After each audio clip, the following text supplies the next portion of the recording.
Argentina may well be waking up from its biggest ever hangover, at least if the number of revelers on the streets of Buenos Aires on Tuesday is anything to go by. There's no denying Argentina desperately wanted to bring the World Cup trophy back home. The strength of feeling after every match during the tournament was testament to that, the dedication of fans to celebrate every goal scored. The pride of Argentinians is multi-layered.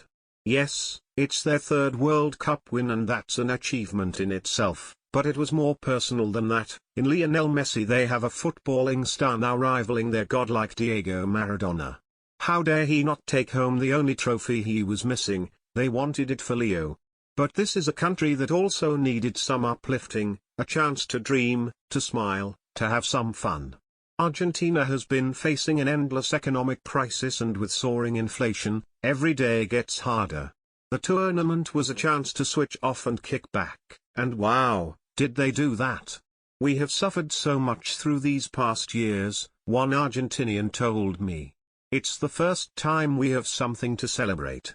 Sunday's celebrations were immense, a spontaneous party in the center of Buenos Aires, replicated across the country.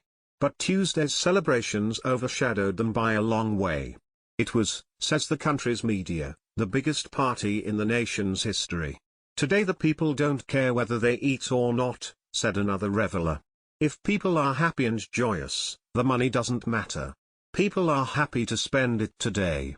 With an estimated 5 million people on the streets of Buenos Aires, they started early. Even by 8 a.m. there were dozens of people dressed in their messy ten shirts, already having a kip on the park benches, before the event. It didn't take long to realize few people would actually ever see the parade pass by, a small bus carrying the team versus an entire nation clamoring to see them.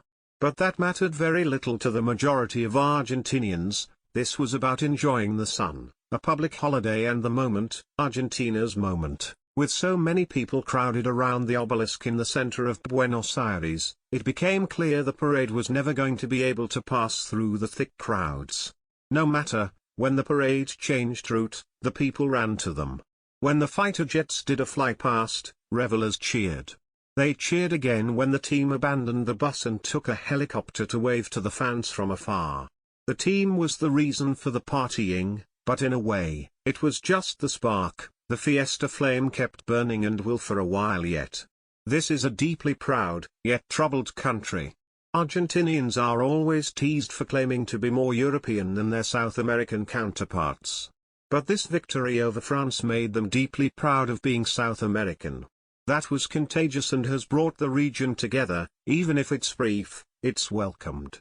And like all good parties, they usually end in chaos, the overexcited fans jumping on the team's bus, the drunk porteños and the piles of litter made that abundantly clear.